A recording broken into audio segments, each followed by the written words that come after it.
Hi everybody, my name is Rob, this is Elvis, and you're watching the Dark Side Morph YouTube channel. Stick around.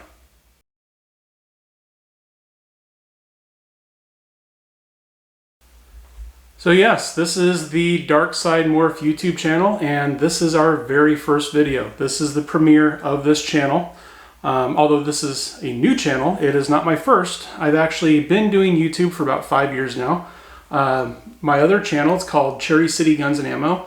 I focus on gun reviews, ammunition reviews, reloading, gun stuff like that. But my other passion is snakes. Reptiles in general, but really more specifically snakes. I am a snake guy. So, gonna give you a little bit about me and introduce you to my menagerie of serpents. So, I have had an obsession with snakes since I was very, very young. I remember the very first time when I was about 5 years old seeing a snake go slithering through the grass, and I was just intrigued from the very beginning. And then I spent a lot of time in my young years, grade school, junior high, stuff like that, just going out and catching wild snakes. Now granted, I live in the Pacific Northwest, so what did that amount to? Mostly garter snakes. I caught a lot of garter snakes and had a lot of garter snake pets. I did one time catch a rubber boa. I don't know what their protection status was at that time because we didn't really pay attention to stuff like that in the late 80s and early 90s. They are now protected, but they are native where I live, and we did catch some of them. Caught a few alligator lizards when I was a kid, and even one time caught a fairly good-sized gopher snake, which was my largest wild catch ever. And Elvis went over my shoulder and hooked into a bar that's on the back of this chair. So she's going to be there for the time being. Anyway, I have been into snakes for my entire life. I've always had a real thing for them. I've always just, like I said, been intrigued by them. And now I'm moving on from just owning snakes. I'm starting into breeding snakes. Not that there's a huge need for people breeding more snakes, especially if we're talking like ball pythons. But this is a hobby. It is something I enjoy. And going into the breeding aspect of it is just furthering that interest in the hobby to not just keep snakes, but produce some of my own snakes for my own enjoyment. So you've met Elvis, and she is a pastel Enchi ball python. I have quite a few snakes, granted a lot of them are ball pythons. We're going to go through the ball pythons first, and then I'll show you some of my non-ball python stuff, which is pretty cool. And in the meantime, I'll go ahead and show you why her name is Elvis. Just take a look at that head stamp.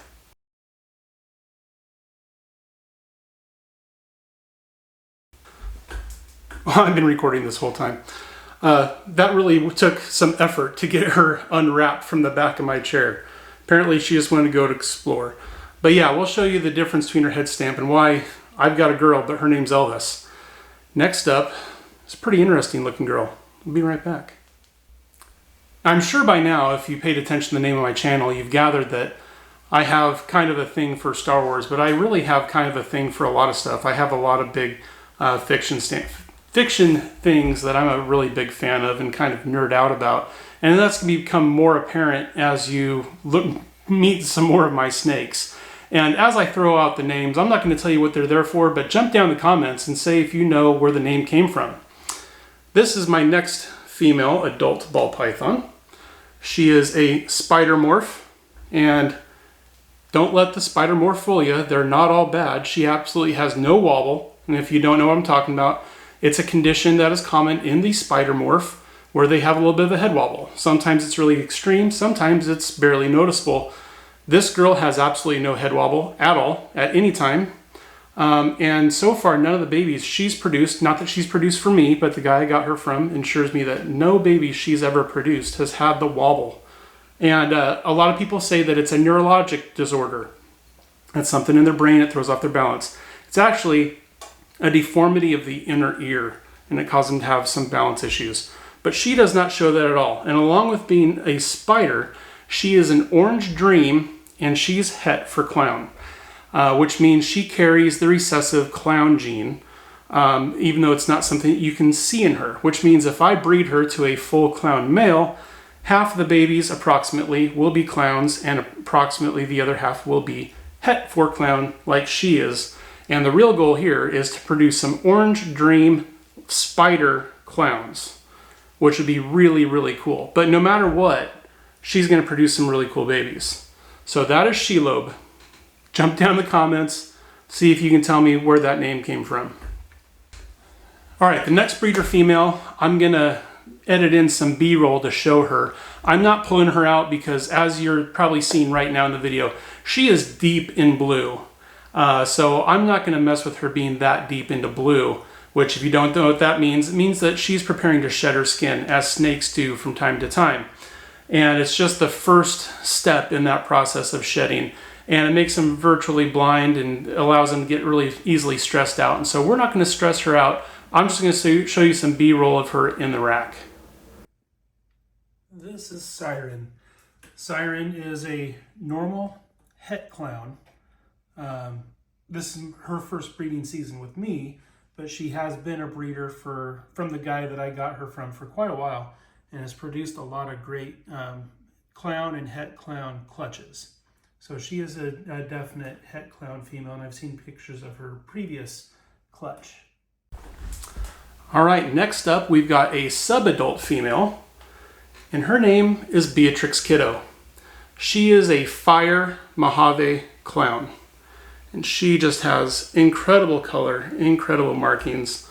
I'm a huge fan of clown. Clowns are my favorite, and I bought her because of a male that I was given for free. Actually, when I bought Shelob, the breeder sent me a male for free, and when I introduce him, I will show you, or I'll explain to you why I bought her. I bought her specifically to pair with that male, and she'll end up pairing with, or he'll end up pairing with some other stuff also, but I specifically went shopping for a mate for him because what I want them to be able to produce. So when we get to him, I'll explain that whole thing. I'm thinking that she'll probably be breeder size in probably about 6 months. Maybe this fall she'll be ready to actually produce some babies if she's gotten to be the appropriate size. Right now she's sitting at about 1,050 grams. Okay, next up we've got another subadult female. She just startled herself, which startled me.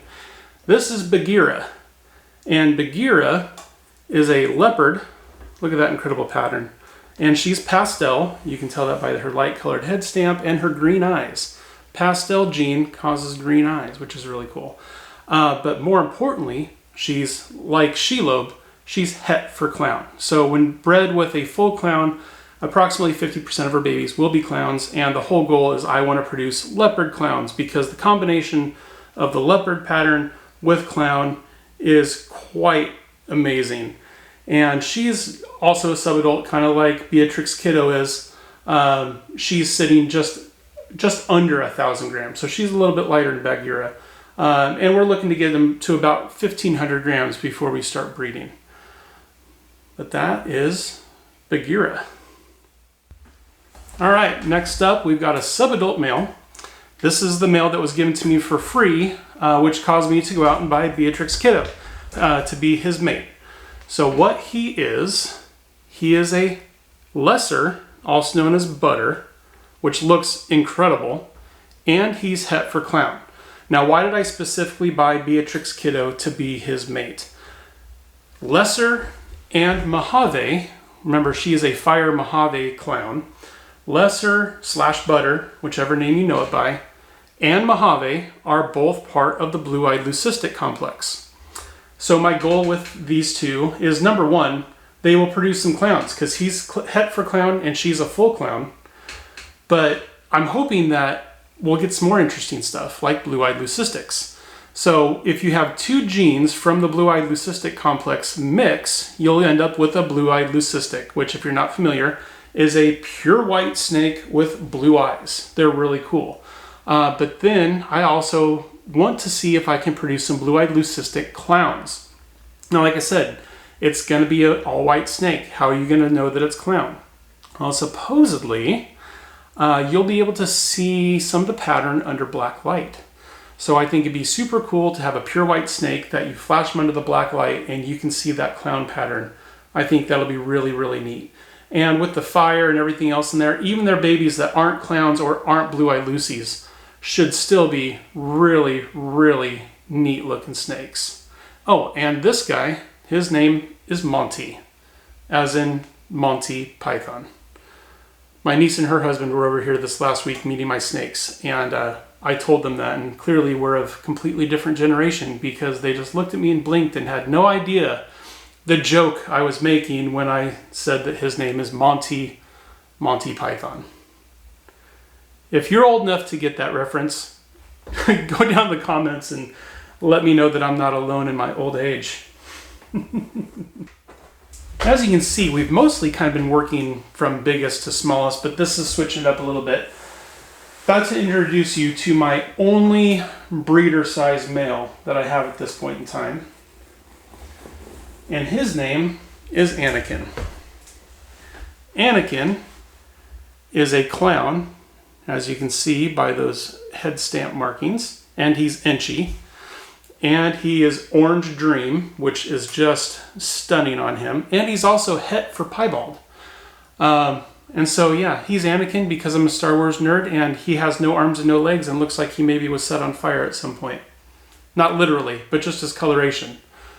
And I just wanted to, my first breeder male, I wanted to really encapsulate my Star Wars nerdism. So, there's Anakin. Now again, I said for the most part, we're kind of going from biggest to smallest in a way. Not completely, because Anakin's bigger than Monty, and we did Monty first, but that's just how it happened. Next up, we have Splits. Splits is a female. And why is her name Splits? It's because she's a banana morph. And I thought it'd be funny to name her Splits. And she's also inchy, but more importantly, she is het for clown. In case you haven't noticed a theme, I really like the clown gene.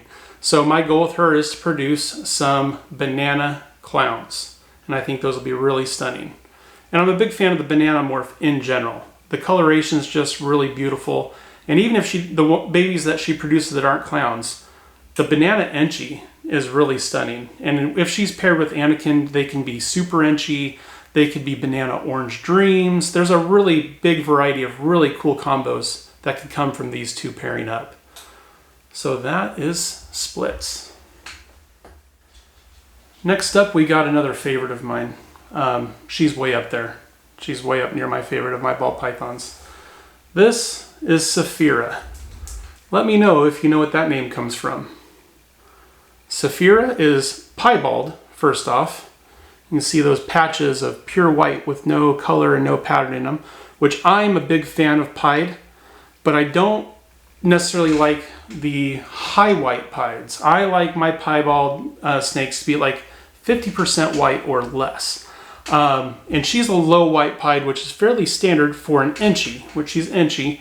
Inchy tends to make the pied less pied. There's not as high a percentage of pied on the snake.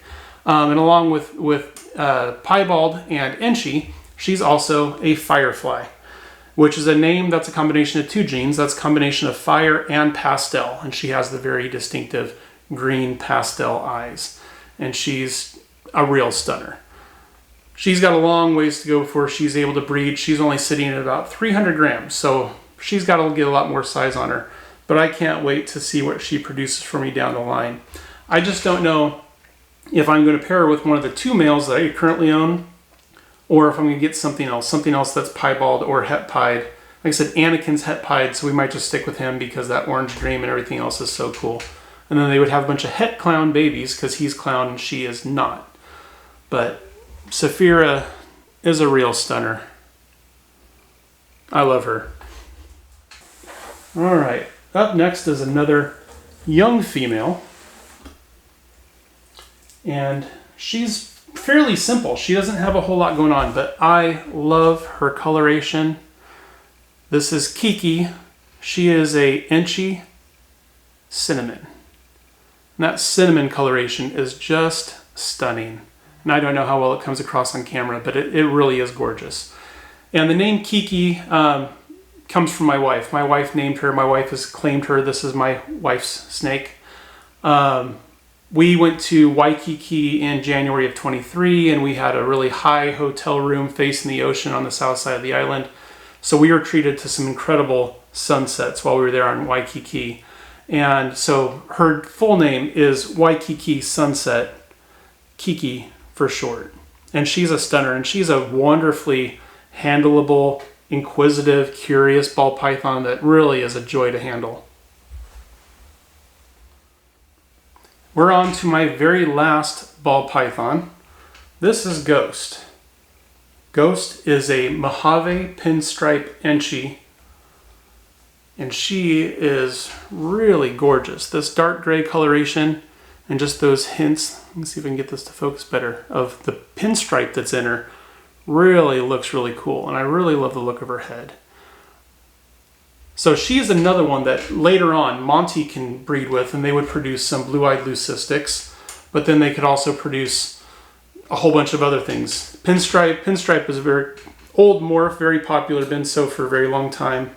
There really is a lot of cool stuff that they could produce together. So she'll be a future breeder with Monty. All right, that's the end of the ball pythons. Time to get to some other stuff that, I mean, ball pythons are great, and I love my ball pythons, but they're so common. I've gotten into a few other things that I find really, really interesting, which is why I saved them for after the ball pythons. The first one, she's got a little bit of an attitude problem, so just give me a moment. Now, I know I said she has a bit of an attitude problem. She doesn't strike at me. I mean, she did once early on, but she just, generally speaking, does not enjoy being handled. This is Delia Dietz. She is my pumpkin-headed Sumatran short-tailed python. My wife actually came up with the name for her, and it comes from the color of her head being orange like that. Delia Dietz is the mom on the Beetlejuice movie, played by the incredible Catherine O'Hara. And that's our favorite redhead or orange head in the world, is good old Catherine O'Hara. She's so funny in everything that she's in, and we just thought that'd be kind of a cool name. Also, she kind of reminds us of Halloween, and Beetlejuice is a great movie that reminds us of Halloween. But she's got this beautiful orange on her head, along with a really strong cross head stamp, which I'm a big fan of. But really, this like green marbly look that she has going down her side is really, really something. But yeah, she's not a fan of being handled. So we'll go ahead and put her back. I decided to bring out my smallest snake. This is Rhaegal. Rhaegal is my hognose snake. He's a male, normal het lemon ghost. I don't really care about the het because I don't plan on breeding him. Although, even though it's a het for a recessive, it has a little bit of a marker because he has a greenish tint to him. He's not quite like a normal. That slight greenish hue is really cool. I don't know how well it shows up on camera, but it is a little bit different. You can definitely see it in person. He is not quite the same brown tone that a normal hognose typically is. And he's my only native snake. He's my only snake that's native to the US. And as tiny as he is, he's almost a year old. And it's not from lack of feeding. He's just a really small male. I have fed him quite a bit, and he just doesn't seem to gain. He's just not big. Hognoses aren't big in general, but he's definitely on the smaller side. But that is Rhaegal. Let me know if you know what that name's from. And that greenish hue is a little bit of a hint. On to the next one. All right, the next snake I'm going to show is one of only 2 snakes I own that isn't a python, and that's because she's a boa. She is a boa constrictor imperator, or technically now they've just dropped the constrictor from it. She's a boa imperator, and she is what's called a sunglow. And a sunglow is a combination of 2 recessive traits. She is albino and she's hypomelanistic, and that's what gives her this really cool coloration. And she is a lipstick sunglow, which kind of refers to how red her markings are. But look at her eyes. I don't know how you can see these. She has these white eyes. And her name is Ice. And that doesn't come from any sort of fan anything or anything like that. There's actually a very specific reason for her name. And we'll get into that in another video in dealing with breeders and shipping and all that kind of stuff. Kind of a long, interesting story. But I'm very lucky that this girl's alive. And naming her Ice is kind of in reference to her rather strange journey to get to me that nearly left her dead. So be careful when shipping reptiles with breeders that don't seem to know what they're talking about. Let's just put it that way. But this is Ice, my boa imperator, and she is just a looker.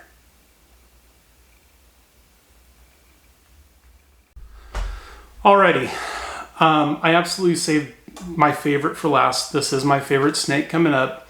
It's very unfortunate because you are not going to see him in all of his glory because he's just going into shed.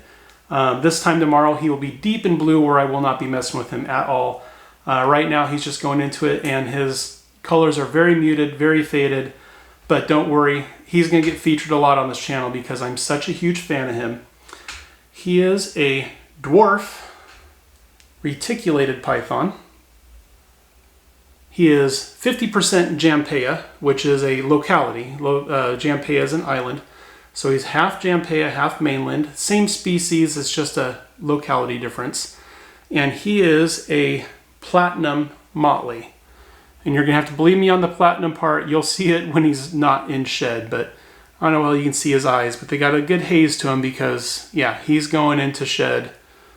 Couldn't be worse timing for my debut video with my favorite snake, but he's absolutely my favorite. He is so cool, so interactive, so just wanting to check things out and be handled. A lot of people anthropomorphize their snakes and say, oh, my snake really loves me, and I'm not under that illusion at all. Most of my snakes very much just tolerate being handled, but that is not the case with him. He is always very eager to come out. He wants to be on me all the time. And that's very typical, honestly, of a lot of the retics from all the reading I'm doing. I'm currently in the middle of reading The Complete Reticulated Python. I managed to get a signed copy, and maybe we'll review that book on a later video. But yeah, that is Tommy Lee, my motley platinum dwarf reticulated python. So that's the whole family as far as snakes go. Let me know which ones you like the best, which one's your favorite. As I said, this guy's mine. And if you figured out where the names of any of my snakes came from, go ahead and throw them in the comments. Also, go down in the comments and post up any questions you have. And if I don't know, we'll explore it and find out together. I would love for this to become a community where people can share information and ideas. I'm not a master snake keeper. I don't know everything there is to know, not even close. So if I give false information, throw it in the comments and I will feature your comment on a future video, and we can take it as an opportunity for all of us to learn together as we enjoy having these incredible animals in our care. So anyway, I hope you enjoyed the video. I hope you come back. I hope you subscribe and come back for future videos as I document the keeping of these guys and breeding and everything else I'm going to be doing with these. I'm going to make, when I do have babies to sell, they will be available to the members of this channel first before I take them to any reptile shows or put them up on Morph Market. You will be first to be able to purchase these when they're available. So sign up, subscribe, you'll get all the alerts and notifications as things happen. Even could reserve babies before they're born. I would just, put you on a waiting list. Anyway, I really hope you guys enjoyed the video. Tommy Lee is now all over my camera, so that's pretty cool. And checking out my light, because that's what retics do. They just go and explore. And I'm happy to let him explore around. Anyway, guys, thanks for watching the video. I hope to see you on the next one. Have a good rest of your day. Bye-bye.